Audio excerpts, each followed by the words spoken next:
নমস্কার, আমি নবনীতা। আমার নতুন একটি ব্লগে আপনাদের অনেক স্বাগত। আজকে আমার ছেলের স্কুল রয়েছে, তাই খুব সকালে উঠতে হয়েছে। সকালে উঠেই আগে আমার ছেলের টিফিনটা রেডি করে দিলাম। ওকে একটা আজকে ব্রেড স্যান্ডউইচ দিলাম। স্যান্ডউইচের রেসিপিটা আমি একটু পরে আপনাদেরকে বলছি। বাচ্চা স্কুলে যাওয়ার সময় অনেক তাড়াহুড়ো থাকে, তো বাচ্চাকে এইভাবে স্যান্ডউইচ বানিয়ে দিলে বাচ্চাও খুশি হয়, আর খুব তাড়াতাড়িও এই জিনিসটা করা যায়, ওর খেতেও সুবিধা হয়। আর স্যান্ডউইচটা বাচ্চার জন্য হেলদিও। তবে আজকে একটা ভয়ঙ্কর পরিস্থিতির মুখোমুখি হলাম, খুব বাঁচা বেঁচে গেছি। সেই ঘটনাটাই আজকে বলবো। তার আগে ছেলেকে একটু স্কুলে দিয়ে আসি। লিফটের ভেতরটা একদম অন্ধকার, আর সেই জন্য ভিডিওটা সেইভাবে করা যাচ্ছে না। লিফট থেকে বেরিয়ে ওর বাবা ওকে কোলে নিয়ে নিল, কারণ ও হেঁটে গেলে অনেকটা দেরি হবে, আর গেটের বাইরে অটো দাঁড়িয়ে আছে, তাই ওকে কোলে তুলে নিল। আর ও সারাক্ষণ বক বক করতে করতে যাচ্ছে। যাই হোক, স্কুল থেকে দিয়ে এসে আবার অনেক কাজ রয়েছে আজকে। ওর পাপার জন্য জলখাবার রেডি করা, লাঞ্চ রেডি করা, তারপর আবার নিজে সব কিছু কাজ গুছিয়ে আবার ছেলেকে আনতে যেতে হবে। আজকের ওয়েদারটা মেঘলা ওয়েদার, মাঝে মধ্যে ঝিরিঝিরি বৃষ্টি হচ্ছে, তবে এখন বৃষ্টি থেমে গেছে। আর দূরে ওই যে মাঠে একটা অরেঞ্জ কালারের শেড দেখা যাচ্ছে, ওটা মহাদেবের মন্দির। এখানে গোটা শ্রাবণ মাস জুড়েই রোজ ওখানে সবাই পুজো করেন, মহাদেবের মাথায় জল ঢালেন। তবে এরা এখানকার মানুষজন খুব ভগবান শিব আর বজরংবলী ভক্ত। প্রত্যেকটা জায়গার এবং সেইখানকার মানুষজনের নিজস্ব কিছু বিশেষত্ব রয়েছে। তো এখানকার মানুষজনও সেরকম, সবাই খুব ভগবান শিব এবং বজরংবলীকে খুব মানেন। যাই হোক, কথা বলতে বলতে আমরা গেটের সামনে চলে এসেছি একদম। আর গেটের বাইরেই ডান দিকে একটা চায়ের দোকান আছে, অটোটা সেখানেই প্রত্যেকদিন দাঁড়িয়ে থাকে। কোনো দিন ভেতরে, কলোনির ভেতরেও চলে আসে, তবে যাই হোক আজকে ওখানে দাঁড়িয়ে আছে। আর এদিকে আমরা ছেলেকে দিয়ে এসে ওর পাপার জলখাবারটা রেডি করে দিই।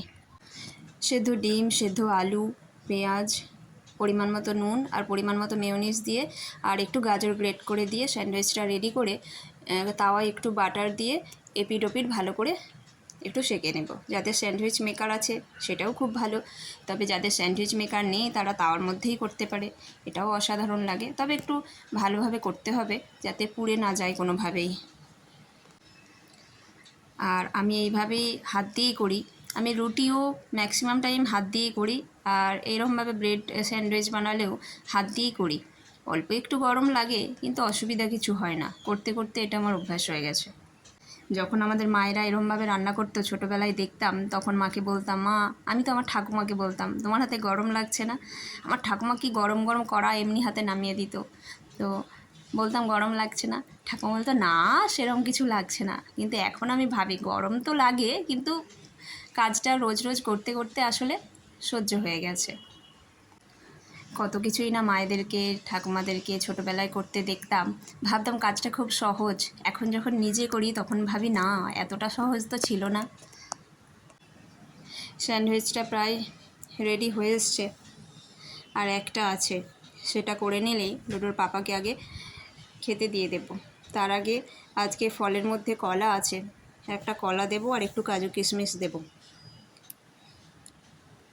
এইভাবে স্যান্ডউইচটা হয়ে যেতে কেটে দিলাম। এবার ডোডোর পাপাকে দিয়ে দেব, সে খেতে থাক আর আমি এদিকে চা বসাই একটু। তারপর আবার ভাত, তার সাথে আজকে একটু লাউ ডাল আর ডিমের অমলেট করব একটু পেঁয়াজ, টমেটো আর কাঁচা লঙ্কা দিয়ে। আর টক দই তো আছেই। ডোডোর পাপার কিছু হোক না হোক রোজের দইটা চাই, দইটা রোজ মোটামুটি ঘরে থাকতেই হবে।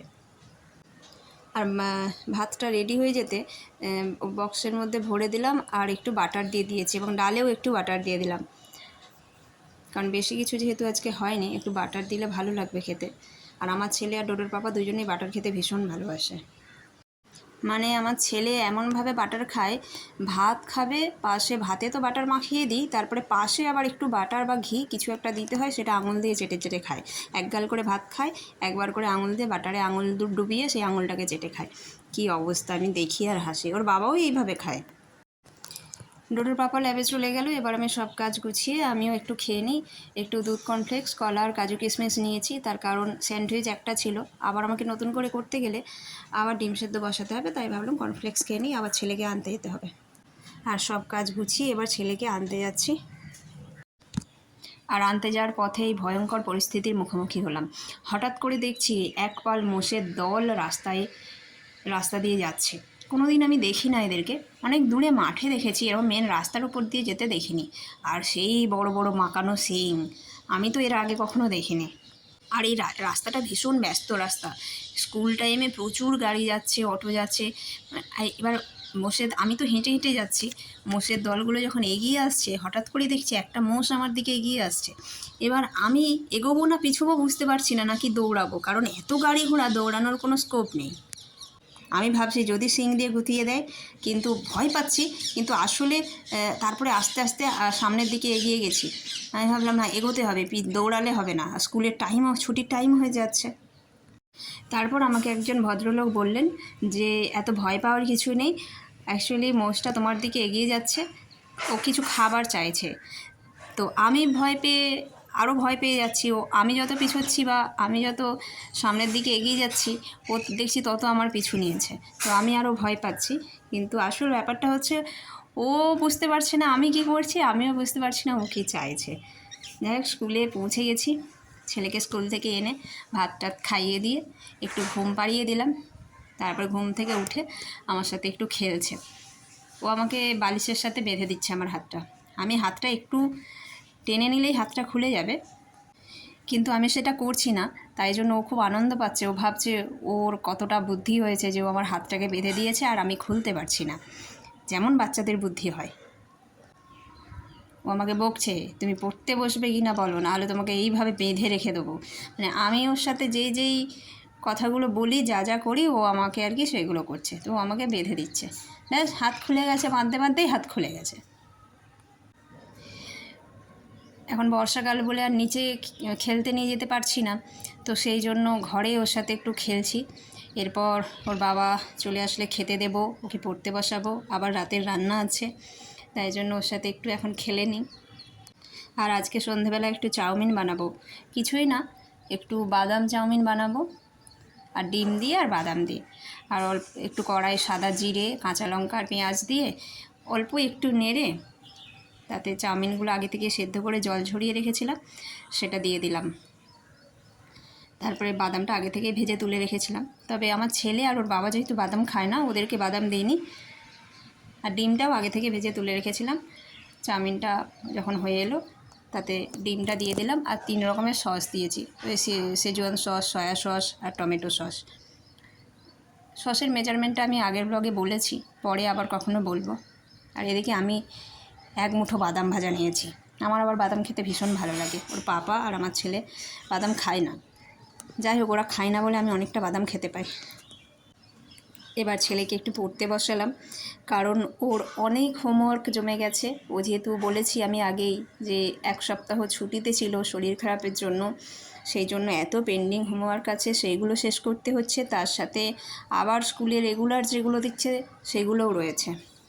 আর বাচ্চা তো হাত খুব খুবই স্লো। এই একটা পেজ ভর্তি করতেই আমার আধ ঘন্টা কেটে যাবে। তারপরে একটা করে নাম্বার লিখছে আর 10টা করে কথা বলছে। কত প্রশ্ন, কত মনে এত প্রশ্ন কোথা থেকে আসে বাচ্চাদের, আমি ভাবি। এত বকছে লাস্টে ভুলে যাচ্ছে ও কী কাজ করছে, কোন কাজটা করছে সেটাই ভুলে যাচ্ছে। ওকে বারবার বলতে হচ্ছে এটা লিখে নে, এটা আগে লিখে নে।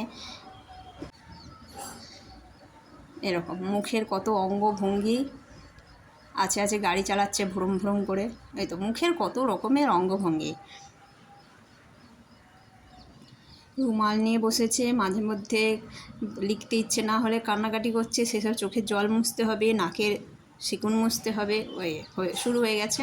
তো ওই জন্য রুমালটি নিয়ে বসে। আর তারপরে আরও বদমাইশি আছে, হঠাৎ করে লিখতে লিখতে বলছে যে আমি তোমার এই ওড়নাটা গায়ে দেবো, আমার খুব ঠান্ডা লাগছে। আসলে কিন্তু ঠান্ডা লাগছে না, এটা হচ্ছে আরেকটা বদমাইশি। মাথায় সারাক্ষণ এগুলোই ঘুরতে থাকে। তবে জানেন, আমার ছেলে অনেক পরে কথা শিখেছে। 8-9 মাস যখন বয়স ছিল তখন থেকেই মাম্মাম পাপা এগুলো বলতে শিখে গেছিলো, কিন্তু আর কিছু বলতে পারতো না। সব কথা বুঝতে পারতো, আমরা যেটা আনতে বলতাম সেটাই আনছে, বা ও সব কিছু আমাদেরকে বোঝাতে পারছে ইশারায়, কিন্তু কথা বলতে শেখেনি। এই জন্য খুব চিন্তায় থাকতাম। তারপরে যেটা হয়, বাচ্চা কথা শিখছে না, 2 বছর হয়ে গেছে, যেখানেই যাচ্ছি, যেই রিলেটিভের বাড়িতেই যাচ্ছি সেখানেই কথা শুনতে হচ্ছে মাকে, যে মা কথা বলে না, মা কম কথা বলে, তাই বাচ্চা কথা শিখছে না। যেগুলো হয়, আমাদের সামাজিক অবস্থানটা যেরকম সেরকমই আর কি। তো যখন কেউ এগুলো বলতো আরও বেশি মন খারাপ হয়ে যেত।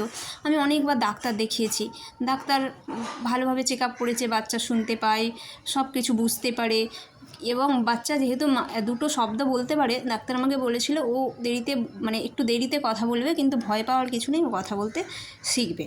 তারপর যখন কথা শিখলো, তবে বেহালায় যখন থাকতাম, আমার পাশের বাড়ির একটা জেঠু বলতো ও কিন্তু কথা শিখবে, ভয় পেও না, ও যেহেতু দুটো শব্দ বলতে পারে, বাকি আর সব কিছু শুনতে পায় এবং বুঝতে পারে, ও সব কথা শিখবে। যখন কথা বলবে নবনীতা, তখন তোমরা দেখবে পাগল হয়ে যাবে। আর সত্যিই তাই হয়েছে। ঠিক 2 বছর 2.5 মাস মতো হলো, তারপরে যা কথা শিখলো, একবারে অনর্গল কথা বলতে শুরু করলো। এখন তো এত বকায় আমাদের মাথা খারাপ হয়ে যায়। স্কুলে টিচার পর্যন্ত ওর পাপাকে বলেছে, your child is too much talkative. তো যাই হোক, এরকম কথা বলছে। তাই ভগবানের কাছে প্রার্থনা করবেন, এবং আপনাদের কাছেও আমার প্রার্থনা, আপনারা আশীর্বাদ করবেন যাতে বাচ্চা সুস্থ থাকে, ভালো থাকে, খুব ভালোভাবে বড় হয়, সুস্থভাবে বড় হয়। আর আজকে রাতের জন্য পরোটা আর আলুর তরকারি বানালাম। আমি যেহেতু ছেলেকে পড়াচ্ছিলাম, পরোটাটা আমি করে নিলাম, পড়ানোর পর তরকারিটা ওর পাপা করেছে। ওর পাপা অনেক রান্না কিন্তু ভালো জানে, কিন্তু করে না, এখন আর সময় পায় না। তবে আমি বললাম আজকে তুমি একটু আলুর তরকারি করো, তো খুব সুন্দর আলুর তরকারি বানিয়েছে। নিজে তো রোজ রান্না করি, মাঝে মধ্যে অন্য কারোর হাতে রান্না খেলে একটু মুখের স্বাদ বদল হয়, ভালোই লাগে। যাই হোক, আজকের ভিডিওটা তাহলে এখানেই শেষ করছি। সবাই ভালো থাকবেন, খুব তাড়াতাড়ি দেখা হচ্ছে আমার পরের একটি ব্লগে। আর আপনি যদি আমার চ্যানেলে নতুন হয়ে থাকেন, তাহলে চ্যানেলটি সাবস্ক্রাইব করে পাশে থাকা বেল আইকনটি ক্লিক করে দেবেন। পাশে থাকার অনুরোধ রইল। ভিডিওটি ভালো লাগলে একটা লাইক করে দেবেন। সবাই ভালো থাকবেন, বাই বাই।